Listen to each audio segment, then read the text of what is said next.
Welcome to the Baseball Insiders Prospect Show. Happy Tuesday. I am Adam Weinrib, joined by Eric Cole of Fansided's MLB staff writer team and our prospect guru. Episode 2, we are excited to talk about some prospects who've started hot at camp. We actually have a week of data on some guys. Some might say, is a week too soon to judge? Those people, yeah, you're right. We're not judging. We're just discussing judgmentally. But we're going to talk about a couple of guys, some of whom have already been demoted. There are some obvious names who have made waves just by showing off their tools. There are some players who've started hot. We want to know if those are legit. We can believe in them for the rest of the season. There are some other players who we might be a little bit skeptical of their flame-worthy starts. But here to talk us through everything is Eric Cole. Eric, how are you doing? Obviously, we talked a little bit about Drake Baldwin on yesterday's episode of the Baseball Insiders with Robert Murray. I feel like we're probably going to end up talking about Drake Baldwin today as well. Yeah, he's definitely going to be a hot topic, to be sure. That's kind of the biggest sort of prospect guy that could possibly make some noise out of camp. But I'm just glad to be looking at actual baseball again. You kind of start to get cross-eyed a little bit when you're having to try to care about minor league transactions and non-roster invitees.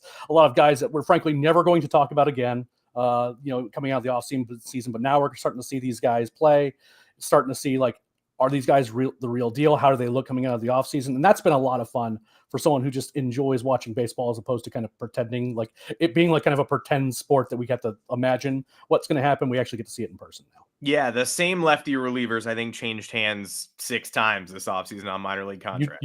Utility infielders. I'm not sure how many more teams than Livan Soto can play for, but he's made the rounds. It's just a lot of those types of guys, and I hope they do well. But I'm frankly a little bit kind of tired of talking about those guys and ready to talk about some guys who have a little bit higher ceiling. I hear you. Let's talk about some guys. If you are a prospect fan, would love to see you on this show. Again, noon every Tuesday, once a week throughout the regular season. Tuesday is the day when the minor league week starts once the regular season begins, so we can easily recap the previous week after the Monday breather and then look ahead to what's to come. We're going to have great guests. We're going to have players. We might have coaches. We're going to have analysts. Next week's show, recommend tuning in. We're going to have Jim Callis on to help talk us through some important prospect updates. So beyond that, stay tuned for some other big names, but excited to announce that for week 3. Let's get going today. We framed this around prospects who you've already watched start hot, and a couple of them feel a bit more sustainable than others. Eric, I'm going to toss it over to you for the first hot start for you to determine their sustainability. And that's Samuel Basallo of the Baltimore Orioles, who, if you've watched any Orioles spring games, you have seen some Titanic taters get launched. But can we expect the same Titanic taters when the regular season begins? What level do we even expect him to begin at? So I'll start with my general feelings about Basallo first, and that is this guy, all he does is just hit. Now, he did have the one season in 2023 where it was a bit of an outlier in terms of the 900 plus OPS. Everything looked good. He looked like he was going to be a can't miss prospect. But every single year he's been in the minor leagues, he has just hit. And when I was putting together, and again, we also have a write-up on kind of our thoughts here that's already going up or has gone up on fansided.com if you want to give it a look. Fansided.com/baseball-insiders. That's where you get Eric's weekly prospect column, as well as columns from Robert Murray, myself, etc. Yeah. And again, that'll be up every week when we kind of preview a little bit what we're going to talk about on the show. And I was having to think hard about names as to who's sustainable, because again, we're only looking at a week of games, and excuse me. And we want to kind of have guys that have a little bit of kind of track record. Cam Smith, for example, is a guy that I thought about for a little bit, but he has so little experience in pro ball. I didn't necessarily want to jump on the bandwagon straight away. But you've got Orioles fans, you've got Astros fans too, saying why don't we just start Cam Smith? Look at this roster. And that is just a completely unreasonable goal at this point. Yeah. Again, he's looked great, but he has barely any time in pro ball. Give him some chances to fail. He probably, based on how he looks, he probably won't. But at the same time, we probably need to see that before you just say, okay, he's going to be our starting third baseman or outfielder or wherever you want to put him. But in Basallo's case, he has that track record in the minor leagues of consistent raw power, consistently hitting the ball. I'm not sure if he ends up as a catcher. Part of the problem there is because Baltimore has a guy playing catcher, Natalie Rutschman, that I don't think is going anywhere anytime soon, which is going to be kind of a problem for his playing time in Baltimore specifically.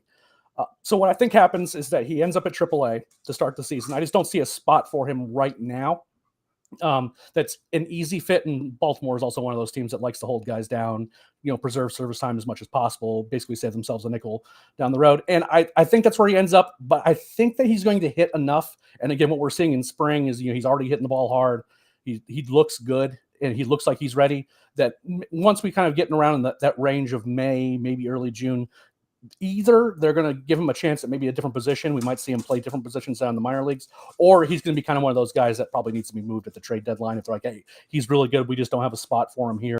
Let's try to get something of value that we need. Maybe we need some pitching, whatever. And then he ends up being included in one of those deals. That's my best guess for him. But I think what he does at the plate is sustainable, even if his defensive home is a little bit unclear. Yeah, and we're not sure how he'll factor into the 2025 season yet, but like you said, there's a chance he is the best trade chip dangled at the midseason deadline, which is certainly one way to make an impact, regardless of whether Adley Rutschman is blocking your path or not. We talked on yesterday's show with Robert as well about the second player who you feel is sustainable, and that is Jackson Jobe, who the Tigers just navigated a playoff run without more than one defined starter. Jobe was in that bullpen. It felt a little hasty at the time, and it didn't exactly work out in that Houston series, but Jobe has shown up to camp renewed. In my opinion, you can't not bring him in the opening day Tigers rotation, and I feel like you are a believer in the raw stuff translating. I'm going to be blown away if the Tigers find a way to not carry Jobe on the opening day roster. Like, they don't have a full rotation right now, and they have the best pitching prospect in minor league baseball. And I probably honestly would include Roki Sasaki in that conversation, because in Roki's case, we have not seen him pitch against big league talent or even minor league talent. And I think the stuff out of Jobe is as good or better than what Sasaki is, even at his peak. He has a high 90s fastball, can touch triple digits. It's kind of has that sort of ride on it that plays well up in the zone. He can locate it all around the zone if he needs to. And then he has this breaking ball that's like this two-plane slider that, like, I don't know how anyone hits. You have to not swing at it because you're not going to make contact with it. But it's so hard because he pitches out of that same arm slot, and it's hard to pick up out of his hand. With that power stuff that he has, you have a limited amount of time to figure out, is that a fastball? Is that the slider? And with power stuff, that it just makes it that much harder to pick out of a guy's hand. And when the stuff is good too, it's incredibly difficult. In Jobe's case, again, I think that they need to carry him on the big league roster. The only question I have coming into camp is how his stuff looks like that second time through the order. I don't necessarily expect guys to be throwing 6-7 innings at the beginning of the year, but if he can keep his stuff looking this good, like against the Pirates, they couldn't touch him except for like one errant pitch to Henry Davis that got sent flying. But beyond that, you can't square his stuff up. It just can't be done. You're going to get a lot of ugly swings with his stuff, and it could be some really efficient innings because, I mean, he does generally find the strike zone with it. So I think what happens is that they carry him. I would like to see him kind of get through a second time through the order just to make sure that's, like, if he's backing down to 93, 94 or something the second time through, maybe he's doing a little bit too much max effort in the early innings, and maybe you need to let him build up more time in the minor leagues. But it's the only scenario that I see where he gets carried in the minor leagues. He should be on the opening day roster, frankly.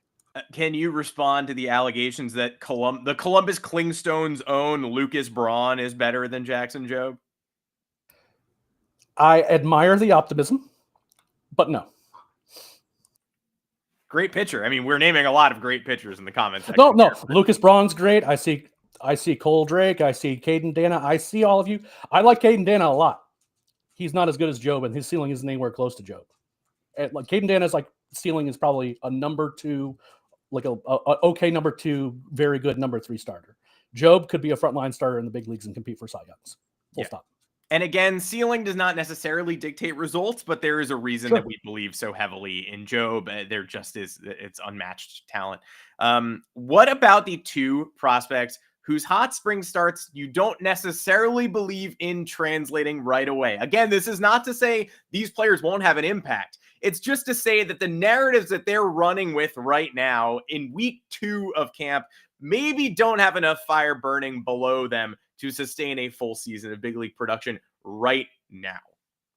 See, I I understand like the utility in evaluating guys like this, but like it feels bad because like these guys are like playing out of their minds, and you're like, this guy really could be something if things having go the right.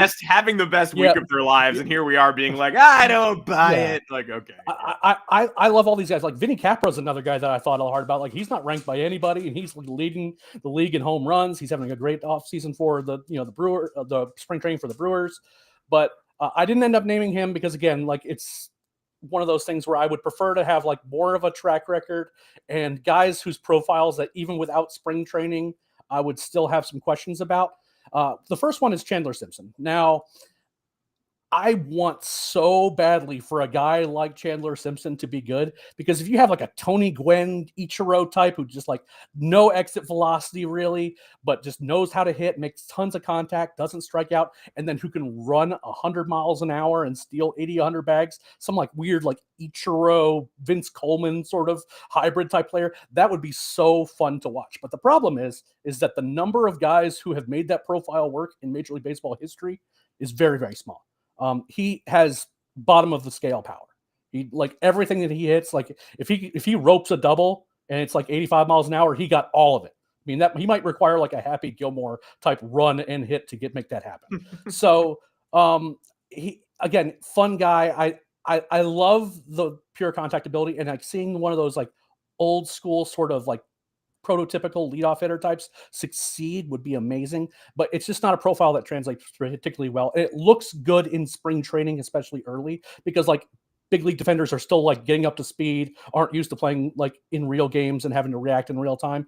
But over time, these grounders that would normally like he's beating out for infield hits, big league defenders are going to get to those balls more. They're going to get more used to like, turning balls quickly. He's not going to be able to get away with that quite as much. And as a result, I question as whether or not his profile is going to be as good as many expect or at least hope that it will be in the big leagues, but he's definitely a big league talent. But for me, when I see like, him hitting 400 in spring training right now, a lot of that is, beating out balls that he probably wouldn't beat out under normal circumstances. And once the big league season starts, it's going to kind of limit his value a good bit. And the other, obviously, who you've pinpointed is a hot name because you've got not only are the Los Angeles Angels prone to rushing players to the big league, so there is certainly a chance that this player does find himself on the big league roster sooner rather than later. He's even got New York right. Joel Sherman today put out a column saying that Christian Moore is forcing the Angels' hand in, if Yoan Moncada didn't squeeze Luis Rengifo off the roster, then surely Christian Moore's hot spring has. He's giving Rengifo to the Yankees for Trent Grisham and Ian Hamilton and Oswald Peraza because of Moore. So the Angels rushing Moore would be far from unprecedented, but you are sort of saying, hey, let's maybe for once pump the brakes here. It is very odd to me, the Angels like plan of just rushing guys. It is very odd to me, the Angels, period. But also, rushing guys. Well, it hasn't really worked all that well. Neto took a long time to kind of get his feet under him. Shanwell, I still don't know if he's actually going to be a good hitter in the big leagues. And now you have Moore, who was rocketed through the system. He was very good getting drafted. He wherever he was, he hit and he hit well. But when it comes to track record and understanding how guys perform, one thing that I think about is like what happens the second or a third time a pitcher or a team sees a guy. And Christian Moore has not seen anyone for any appreciable amount of time to get figured out at all. And as aggressive as he is at the plate, it makes me wonder what happens when like teams like have the book on him. They're like, okay, we've got him to swing at these pitches. How is he going to adjust? And we just haven't seen that. And I foresee a situation with Moore specifically. I think that he is going to have a good year. I think that he is going to, wherever he is, he'll probably end up being good, right? But I worry that he's going to get rushed. And I think that early on, especially as there's more data on him and people have more looks at him, they're going to start testing some things. And the things that work are going to get propagate throughout the league, whether it be in AAA or if it's in the majors. And with the Angels, I'm not putting anything against them. They might put him on the opening day roster just for giggles, right? I don't necessarily endorse that plan, but it's just something that they would do. And I think he could struggle for a stretch this year when he has to adjust to what pitchers are doing to him because the book just isn't out on him yet. And for me, that's just what happens to hitters. You have to struggle a little bit and then figure out how to adjust. I just haven't seen him have to do that yet. And it's been such a small amount of playing time, and also just moving through levels so fast. Like, these guys, those pitchers down there just had no time to even have the chance to be able to figure him out, because he was there. He was at a level for a week and they would just promote him, and then they would just do it again over and over again.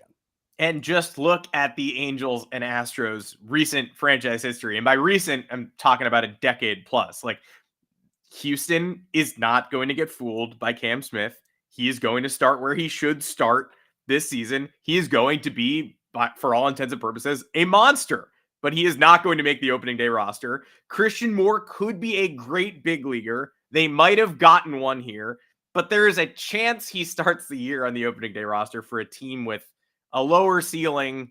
And just like, if you're looking at the developmental track record and the contention track record of these two franchises, I'm not sure how you could possibly say, like, I think the Angels got this one right. I think the Astros are making a big mistake. Like, I just can't get myself there. I can't either. And it's just, it's tough because I don't want to bag on a guy for nothing. Like, it's not Christian Moore's fault that he got promoted as fast as he did. He just played well, right? But at the same time, like, you have to kind of not be part of the problem. And the Angels might be part of the problem here, and instead just let guys develop. There's a reason why we let guys season. Even the guys who get sort of seasoned in the minor leagues relatively lightly, they still are at a level for longer than like a month. And in Christian Moore's case, like, it looked like he was like shopping for LA, property, 2 weeks after the draft. And that's kind of tough. He played 2 games at Inland Empire. 2. I mean, it's all you needed to, I guess. But yeah, I mean, there you go. Well, let's talk about a couple of other players who don't necessarily qualify for the unsustainable or sustainable hot starts, but who've taken their own spring training narratives and run with them. And obviously, rocking the Braves jersey today, I have to ask you about Drake Baldwin's door opening, because last show, the first show of this podcast, we talked about how he was somewhat stuck in between being a backup, which made no sense, and a blocked starter, which is not beneficial, which leads you into the Basallo, like, trade bait. I mean, I don't know, sort of, purgatory circumstance. Now Sean Murphy's rib injury gives him a genuine opportunity, and not just an opportunity, for all intents and purposes, which I've now said twice on this podcast, and I hate myself. He's fated to be the starter in Atlanta on opening day. As Robert Murray said yesterday, I basically floated like it could be the starter, right? And he's like, he's probably going to be. He's atop of the depth chart. So thoughts on that chance being foisted upon him? What are we expecting from Baldwin now? So I heard relatively early on that even before Murphy's injury, that the Braves were going to be giving Baldwin a long look in spring training, which is pretty surprising, right? That, they have Murphy under contract, and he kind of was dealing with some injury stuff and gas in the second half of 23. He was one of the better catchers in baseball, and like being like, hey, we need to give this prospect in camp a long look was a little bit surprising to me, given that Murphy hasn't been bad for that long. But the injury is a big deal, and the Braves already loved the guy. In spring, he's hitting the ball hard. He's hitting the ball the other way. And importantly to me for catchers is that the pitchers seem to like him a lot. Reynaldo Lopez went out of his way in comments to the media to say, between like the framing, the game calling, everything that he's doing behind the plate, it was really impressive to me. And that's not, some second year pitcher or some long reliever who's like, wow, this guy looks like he belongs behind there. Reynaldo's been around for a long time. So to say that he's already kind of established that respect with the pitching staff is important to me, because catcher is one of those positions is that you can't rush it, and it's the one that you have to learn the most. It's the weirdest position on the field. You're like calling games behind the plate. No one else is in a stance like you. No one else is having to control a game like you have to. And oh, by the way, you have to hit.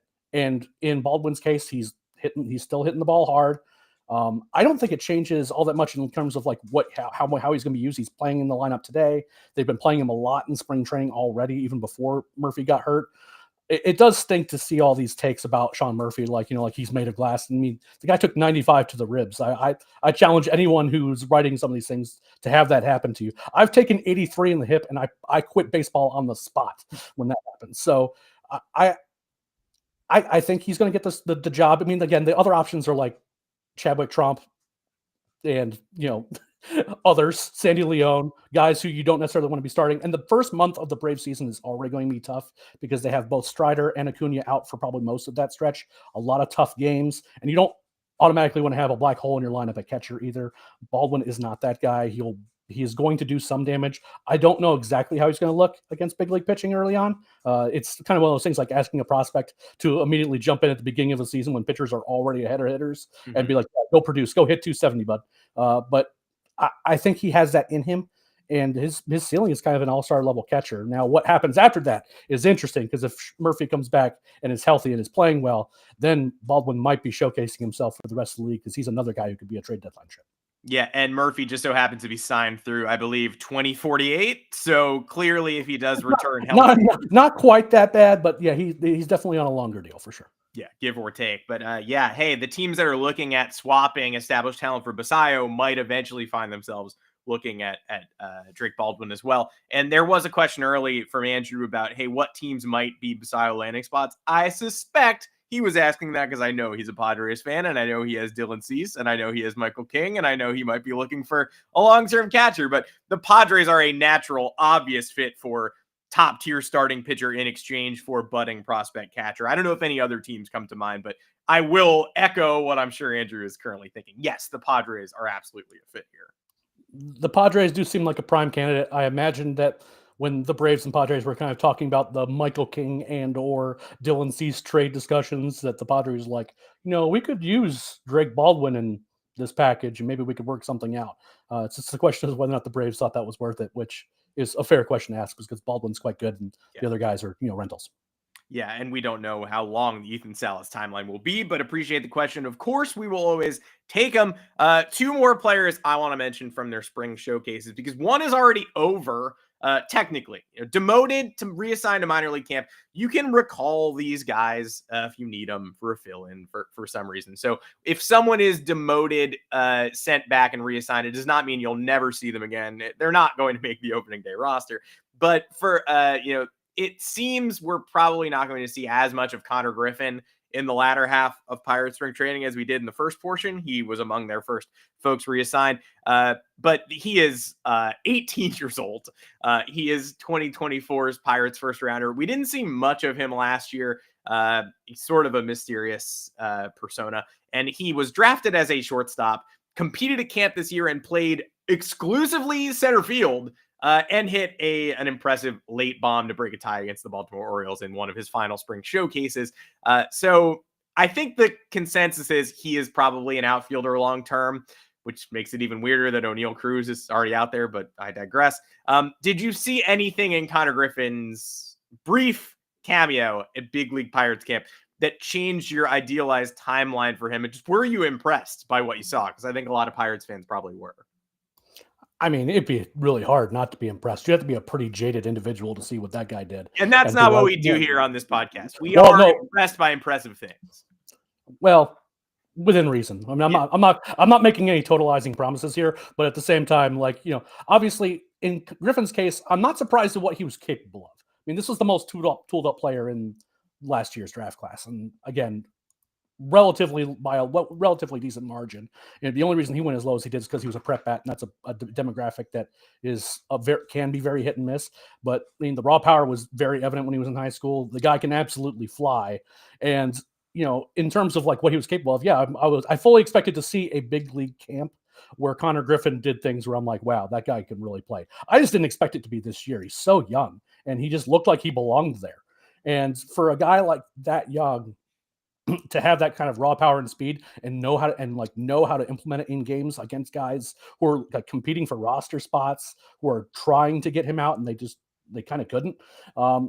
That's fun. And ultimately all he has to do now is just showcase that hit tool in the minor leagues consistently, because if the hit tool is there, everything else is going to come. He's too athletically gifted. He just is. Now to answer your question about his defensive home, I think he'd be a tremendous center fielder. And you're right. The O'Neal Cruz situation makes that a little weird. Although I think you're just kind of hoping to find, excuse me, like a place for O'Neal where he won't like embarrass himself defensively and kind of do some fun things and then just hope that he gets to his crazy athleticism too. Whereas in Konnor's case, that speed power combination, he's just like kind of like an instinctual sort of guy. He'd be great in center, and he has the arm for it too. Now O'Neill has the arm for center too, but maybe, who knows? Maybe there's just some sort of battle between right field and center field between those two guys as to who can throw straight home the best. But ultimately, I like him a lot. I like him as a center fielder. I just don't think his like ceiling in the infield is particularly high defensively. I think he'd be an okay up the middle defender. But if you put him in center fielder, he might be a Gold Glover out there. And oh, by the way, might hit 30 plus home runs. Might be like a perennial 30-30 guy, kind of in the vein of like a Kyle Tucker or even better. And Uncle Ted in the comments, another righty bat in Pittsburgh, hard pass. Pittsburgh is not in a position to turn away controllable offensive superstars, my friend. You're not trading him just because he's a righty. I mean, look, if you want to go out and sign some $2 million lefty bats who haven't been good in 7 years, be my guess. But in the draft, you go after talent. And there was no lefty bat at that pick that you should have picked over Konnor Griffin, period. Yeah. And he's just very good. You figure out the platoon splits and all that stuff later, but in the Pirates position, beggars cannot be choosers, and they're not going out there and signing Juan Soto to be a left-handed bat. You just want talent, and then you can kind of figure out the rest from there. Juan Soto would have been a great fit, though. And speaking of his old team, I cannot do a prospect podcast today without saying, hey, how about that George Lombard Jr.? I mean, not ready yet. Yankee fans are getting Cam Smith a little bit here, unfortunately. But second home run of spring yesterday. The body has filled out, and he is also 19 going on 20 this season. The natural talent was on display. It does look somewhat effortless. It does look somewhat Troy Tulowitzki-esque, what we're seeing early. Hopefully he does not break down in similar fashion. But if the Yankees are intent on holding on to this guy, it does seem pretty clear why. He does seem to be a clear top 100, probably top 50 candidate this year, as long as the breakout goes as scheduled. Maybe a future starter at third base. Not this year, but the hype train might not be so crazy next year. I can see it for 2026 if he develops the way that he might this year. Curious your thoughts. Color me skeptical. Maybe this is the portion of the podcast where I will be jaded. There you go. But I've seen so many guys that like show up to camp 15 to 20 pounds, like more muscle, but who only hit 5 home runs like Lombard did last year and are only marginally more powerful the year after. That I'm just always a little skeptical that the problem with a guy's power production is just muscle. That said, I like players like Lombard a lot. That again, the defense is good. But in terms of like at the plate, he doesn't have like a standout tool. Like he's really fast or he's really strong or the hit tool's insane. He just gets the most out of like above average tools, and it's greater than the sum of the parts.